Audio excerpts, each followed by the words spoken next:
Yo, what's going on, guys? Welcome back to the channel. Hope you guys enjoy the video today. Today, we're going to go through my tips and predictions of the weekend. So you know how we do it every week. We go through each and every game. We talk about each team and how they're going at the moment, and then we predict what team will come out in the contest. So last week we got 4 out of 8. I'm pretty sure everyone had a pretty shocking week in tipping last week, so it's not too bad. 4 out of 8. I missed out on the Storm, Dragons, Manly, and Tigers. The Tigers and Dragons were probably the two ones that a lot of people did miss out on. Melbourne Storm, I went the Dolphins, just thinking the Dolphins maybe coming over the top of the Storm, thinking the Melbourne Storm older boys would just have it over the top of them, as they tried to do. And then the Manly Seagulls kicking back into form against the Raiders. I just picked the informed team in the Raiders. So hopefully we go perfect this round. Hope you guys enjoy. Please make sure you like and subscribe if you enjoy the video, and comment down below your tips for the weekend. So first game of the weekend, we got the Dolphins versus the Dragons at KO Stadium at Redcliffe. First of all, we'll touch on the Dolphins. So last week, losing to the Storm 24-16 in a crazy contest, back and forth. Probably the score didn't, I wouldn't say back and forth, but to start the game, I thought the Dolphins came out with a really high intensity. They tried to put pressure on the Storm, but it just didn't really work. The Dolphins right now are 4th in attack on average and 11th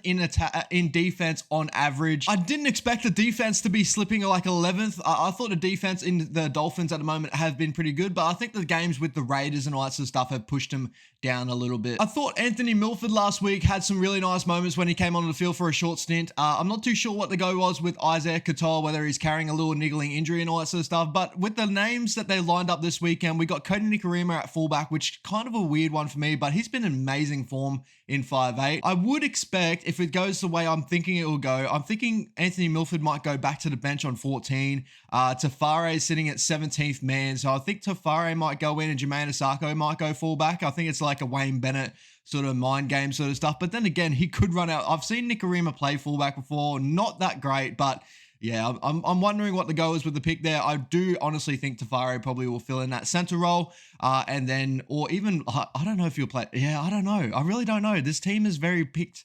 I don't know, real weird. And obviously the big outs for the Dolphins, we got no Tom Gilbert, no Kafusi, all the big origin standouts and all that sort of stuff. They still got players like Jeremy Marshall King that have been in form for him at the moment, all that sort of stuff. So I'm really excited to see how they go. And shout out to Jermaine Asako, having an amazing season this season, especially on Supercoach. Did not expect him to be this good. Obviously, not this good, but you know what I mean? I never thought that he would have this much of a consistent season for a team like the Dolphins that were a first team. He's been killing it this year with the goal kicking, with the scoring tries. Amazing form for Jermaine Asako. And with the Dragons, a massive win over the Roosters, 24-22 with that last second try to win him the game. 12-0 in the first half. In the first half, I thought the Dragons were really, really dominant. I thought it was pretty disappointing to see them let the Roosters back in the contest. But then again, I've got to give it to the Roosters. Their individuals really stood up in this game, and I feel like that's the problem with the Roosters at the moment, is they're very much like an individuals team. Everyone that has to stand up is like an individual effort. It's not the whole team effort. But, you know, the Dragons, they just held in there, and they struck when they struck. And, man, they brought it back. 24-22 is pretty good effort against the Roosters team that is very, very desperate at the moment. The Dragons right now are 10th in attack on average and 14th in defense on average. Very mid-pack at the moment, and I thought they would be a lot worse in a lot of other areas and that sort of stuff. But then again, if you think of their last 3 or 4 losses, or even most of their losses, they haven't lost by more than 1-12 from memory anyway. So that's pretty good, good effort from the Dragons, especially when they're spicing up things at the moment. No Hook anymore. So hopefully they can get back into some form here. Quick big standouts over the weekend. Moses Suli had an amazing game, and I thought Jaden Sewer played out of his skin on the weekend. I think he was kind of showing the Maroon selectors that I have been there. You know, if you do need me at some point, you can use me. He's got he's got an enforcing role in him, and I really, really enjoy that out of Jaden Sewer. He just needs to stay off the suspension bench because, man, that guy, he has so much talent and all that sort of stuff. I think suspension is the only thing that kill him, and he's got that sort of name at the moment that referees just look for something from him. Obviously this week, no Ben Hunt, so I would expect Bud Sullivan to step up in this moment. I really do like Bud Sullivan. I think this team may look a lot better around, you know, because a lot of them have played connection through the juniors and all that sort of stuff, like Armone, Bud Sullivan, Sloan, players like that, Fagai. You know, I think they're going to really stand up to, and I'm really, really excited to watch this game for the Dragons. My tips in this one, other than saying all that good stuff about the Dragons, I'm going to go to Dolphins. I don't see too many Wayne Bennett teams dropping 2 in a row. They usually bounce back. They're kind of a team that loses one, wins one, lose one, win one. They will get into some sort of form coming up, but yeah, I just see Wayne Bennett teams usually come out. It's the only thing at the moment, with tipping the Dolphins, it's kind of like, the Wayne Bennett effect, man, because he's done amazing with that team. Next game, we got the Eels versus the Cowboys at CommBank Stadium. And first of all, we'll touch on the Eels. Amazing win last week, 36-16 over the Rabbits. I kind of had a thought because of the Eels, they just play really, really good against top-notch teams and very, very, they play to the opposition, if that makes sense. It's kind of really weird for the Eels. I wish they kind of stopped that in a way, when they come up against teams obviously that Titans game, they were obviously down with the sin bin and all that. They had to try and make up points there, and they nearly came home really strong. But in moments, they should be taking games like that and getting good wins over those sort of teams. And then coming up against a Rabbits team that's top of the comp, amazing performance there.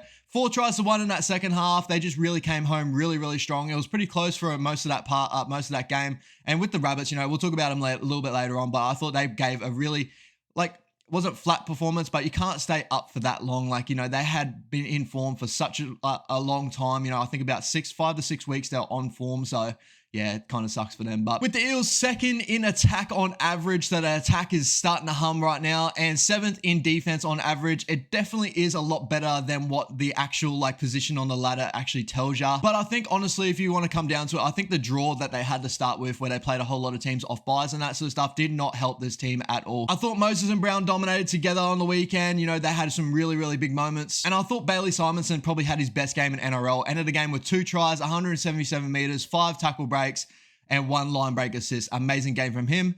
No Junior Paulo for this one, but everything is pretty much top to bottom, and they got the new recruit Joe Ofahengawe in this team as well. So really excited to see how Joe goes in this team. He's got a really nice offload in him. He's got a really nice upfront game. He's kind of like a replica of a Junior Paulo in a way, but not as big and probably not as great, or you know what I mean, in that sort of sense. But he has got a really nice offload. The second phase footy that the Eels could be playing could be very, very special in this game. And moving on to the Cowboys, do we really want to touch on the loss for those boys on the weekend? It's fucking crazy, but a 66-18 loss to the Tigers. To be honest, I'll give it to the Cowboys here. Luke Brooks 300 game, and it legit looked like the Tigers could do no wrong in that game. But let's be honest here, the Cowboys, they did not turn up at all. They were pretty lucky to get 18 points there. One thing I do want to touch on in that game, they had 35% possession, 18 minutes with the ball, and they scored 18 points. 12 errors in this game, 55 missed tackles. That's really where they lost this game.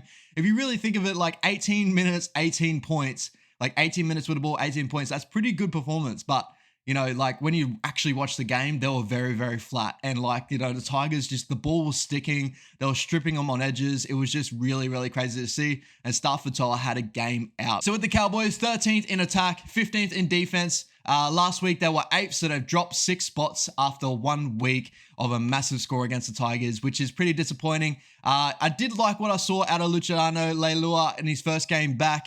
Hopefully those boys can connect. And it's pretty interesting that I'm pretty sure Nanai was supposed to be back this week. No, I think he's back next week, sorry.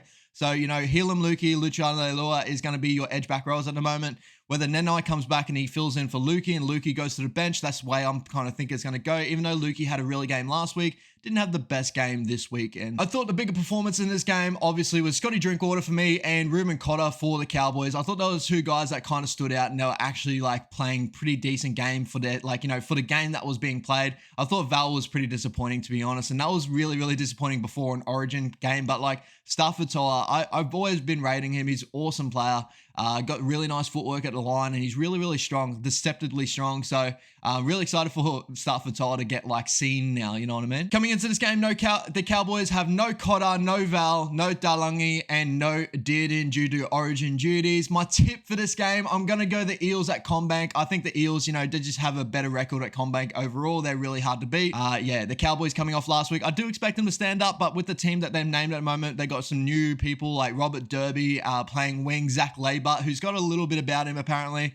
Ben Hampton filling in that 6 role. I don't really like the way it's going to look. I think Scotty Drinkwater is going to have to hold up a whole lot of attacking weight in this game. Game of the weekend, we got the Warriors versus the Broncos. My Warriors at Napier in New Zealand. So first of all, we'll talk about my Warriors coming off the bye, 24-12 against the Doggies the week before. We are sitting 14th in attack, which is not that great, but to be honest, I'll talk about it a little bit later, but 14th in attack, not that great, and 5th in defense, and we're leading the comp in non-handling errors, if that makes sense. We make the least handling errors in the comp. When have you ever said that about a Warriors team?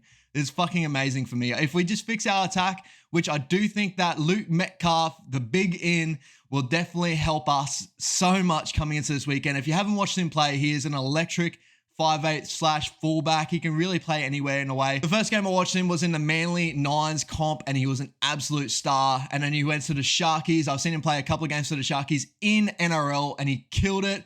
Injuries were the only thing that hampered him. We signed him, and now I'm so excited to watch him play 6 for us, because he killed it in New South Wales Cup for 40 minutes. We took him off to get him ready for this game, and man, I'm so excited to see him paired up with Shaun Johnson. He's got the speed, he's got footwork, and with Shawnee controlling everything, he's that little bit of spark that we might need on that 6 role on the edge. I put down our attack for 14th because of due to all our combinations that we've been missing over the season. So we had Tamari Martin in and out. We had Volkman in and out with a finger injury. We had Chauncey in and out. We had Tane Tuapiki in and out. Wade Egan in and out. Freddie Lussick, who's playing this week, he's in and out. So the amount of combinations that we've had and switching around due to injuries and that, 14th in attack, obviously that's really where we're hampering, but we also have been needing a spark 6, and Luke Metcalf is that spark 6. So I'm really excited for that. And shout out to Adam Fanor-Blake and pretty much all our forward pack at the moment. That's really where a lot of our attack is coming at the moment. Adam Fanor-Blake in try scoring form. Tohu Harris and Dylan Walker, just their ball playing for the middle is damaging a whole lot of teams. So really excited for this contest on the weekend. And with the Broncos, 15-4 loss to the Panthers. I wasn't too down on their performance in this game. I thought they made a really good contest, and obviously no Adam Reynolds. The last 2 weeks, losing 2 weeks in a row now with the Melbourne Storm and the Panthers. Both games, they made it a grit and grind without Adam Reynolds for most of it. You know, obviously the Storm game is where Adam Reynolds came out. And I felt like you did see it in that game. Jock Madden didn't have the best kicking opportunities in this game. He missed a couple of torps that he tried to get up in there. I feel like if Adam Reynolds was playing in that game, honestly, and you guys may pizzle me in the comments, but if Adam Reynolds was playing in that game, I honestly see that if you think of it exactly the way it went, I think that goes to golden point. I think Adam Reynolds gets him to a point where the boys were going to put pressure on their back three, where the kicks were going to go to the right people. They were going to find grass. They were going to get, just like little things like that. Adam Reynolds can change the game. Their kicking game is such a vital part of the Broncos at the moment here. The Broncos are the 5th best attacking team on average and a 3rd best defensive team on average at the moment. So really, really good signs for the Broncos to start the season. I'm really excited to see how we go against the top team. Obviously, we get a little bit of help. No Walshy, no Cobbo, no Flegler, and no Payne Haas coming into this contest. There was rumors that Catewell is carrying an injury, whether he was going to play this game or not. But, you know, I'm really excited to see how Tristan Saylor goes at fullback for the Broncos. I'm really excited to see Dean Mariner as well get another shot there. And I'm really excited to see Xavier Williamson and Brendan Beacora. I'm really, really excited to see both those boys go. I'm really high on both those boys. I think they're the future of the Broncos. So really excited to see how they go against my Warriors on the weekend. My tip, of course, guys, I'm going the Warriors, but, you know, I could see it. I'm going the Warriors. I think everyone's kind of seeing it that way, but, you know, hopefully the boys turn up because we've been really good all season. This is a game that we should be winning. Second last game of the weekend, we got the Rabbits versus Raiders at a core stadium. So first of all, with the Rabbits, 36-16 loss against the Eels, 7th best attack in the league. They were top 5 last week, so they did dip down a little bit. 2nd best defense in the league still, so amazing defensively from the Rabbitohs at the moment. I thought the Eels were, they always play really well against top teams, and I don't really falter the Rabbits for losing this game, to be honest. I feel like when the Eels get over the top of some teams, it's pretty hard to stop. We seen them beat the Panthers. We seen them beat teams like that, you know, where they were just like, even though the Panthers were on song in that game, to be honest, and Nathan Cleary getting a field goal to get him back in the game, Mitchell Moses puts him out of their misery with another field goal to win that game. And this is what the Eels are. The Eels are just that team now that just like make big teams struggle and make shit teams look really nice. Coming into this weekend, no Latrell, no Jai Arrow, and no Cam Murray. Still got Cookie, still got Campbell Graham, still got AJ, still got a whole lot of studs in his team. Obviously, still got Cody Walker. Really, really excited for the Raiders, for the Rabbits coming into this game over the weekend. And with the Raiders, 42-14 loss to the Seagulls. They were down 16-8 at halftime. They made it a contest in a way. In the first 10 minutes, it looked like they were going to run all the way through these Seagulls. And then they conceded 5 second half tries to 1, which was not very good at all for the Raiders to finish the game. I did think they got kind of the rougher end of the stick on some calls and all that sort of stuff, but it is what it is at the moment. You know, the way the reffing's going at the moment. But 12th in the league in attack, 16th in the league in defense. So the Raiders are a leaky team at the moment, which is usually like the Raiders aren't always like that. But then again, in history, you see the Raiders go out to big leads and then lose their leads. So maybe that is, they maybe have been just a leaky team for periods. I just always like think of the Raiders as a gritty, grindy team that hold into a very like close contest. But now these contests seem to be blowing out to like 30-point margins and all that sort of stuff. So pretty disappointing there in the defensive like place. Obviously, when you got players like Jackie Whiten, who's usually a good defender, you got like obviously Josh Papali'i, you got like Corey Horsburgh, Joe Tarpanay, like all those boys are usually known good defenders, but yeah, just obviously not happening at the moment. Got a great opportunity against the Rabbits with like players like Cam Murray out and all that sort of stuff, because I honestly think the key to this game for the Raiders is just kicking down the front door. When there's no Cam Murray in that middle that are snapping blokes, he makes probably about 40 to 50 tackles a game.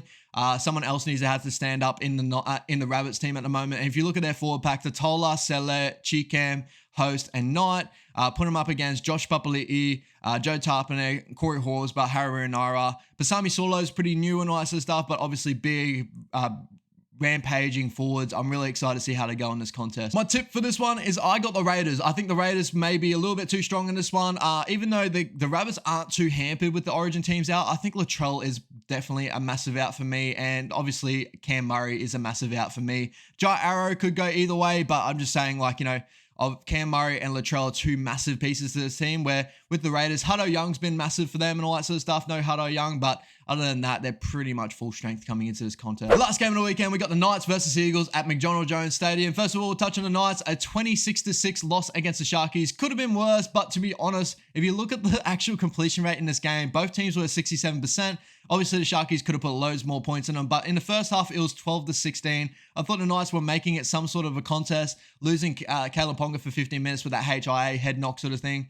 I thought they made it a contest, and then coming into the second half, obviously they got blown out, so wasn't that great of a performance for the Knights looking in there. The Knights seem to be a team that perform really well at home, but when they're on the road, they seem to be up and down at the moment, so hopefully they can kick that back into gear. But in the statistics, 9th in attack, which is actually pretty decent for this Knight team at the moment. We all see it, like that left side is amazing, and even that right side when Jacko Hastings gets going is really nice.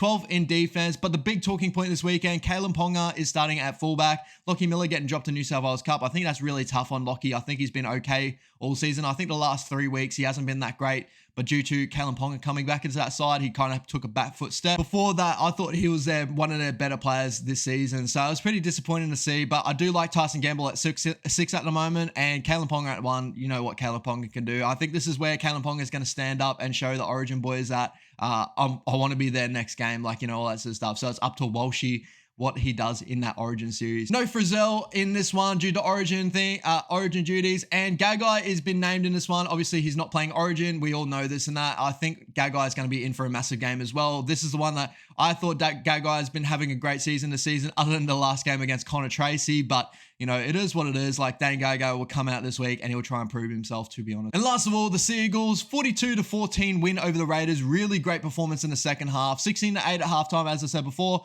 scoring 5 second half tries to win this game. So amazing game for them. They are sitting 8th in attack and 8th in defense. Very balanced side at the moment in statistics. It was just so good to see Tommy Turbo get back into form again. Had an amazing game. And I think, obviously, as we all saw on the weekend, I think Josh Schuster was the key to unlock that as well with that first little play. Obviously, Tommy played himself back into it, but when you have Josh Schuster and all that sort of stuff, that opens up so many opportunities with those out the back plays, no look passes. He just for a guy that doesn't really run the ball into the line when he doesn't use a dummy and go or anything like that, teams just need to defend on him, and he just creates so much space on that edge. Ruben Garrick is a stud, man. Every time I watch Ruben Garrick play, I think that he's a representative winger. It kind of sucks that he's down the pecking order with the Blues because they got so many great outside backs. But I do rate Ruben Garrick at the moment. I think he's in for a massive game. KO Weeks coming into that fullback spot. I would love to see Ruben Garrick get that fullback spot just for Supercoach points and all that sort of stuff, but it's just not the way it's going to go. Obviously, coming into this weekend with no Tommy Turbo, no DCE. So I'm really excited to see how the Seagulls go in this contest against a Knights team that want to bounce back, especially with 2 big Origin snubs. They want to come out there and put some points on them. So my tip for this game, I'm going the Newcastle Knights at McDonald Jones Stadium, because the Seagulls, honestly, they struggle at McDonald Jones Stadium. So they have a 29% win rate at McDonald Jones. They really hate playing in Newcastle. So I'm really excited to see this contest of the weekend. hopefully the Knights get over so I can get a full perfect round in tipping. So yeah, guys, hope you guys enjoyed the video today. Please make sure you go check out my State of Origin chat, my State of Origin team list review. I have put that up in the last couple of days, so hopefully you guys enjoy that video as well. Hope you guys enjoy. Please make sure you have a great week and take it easy.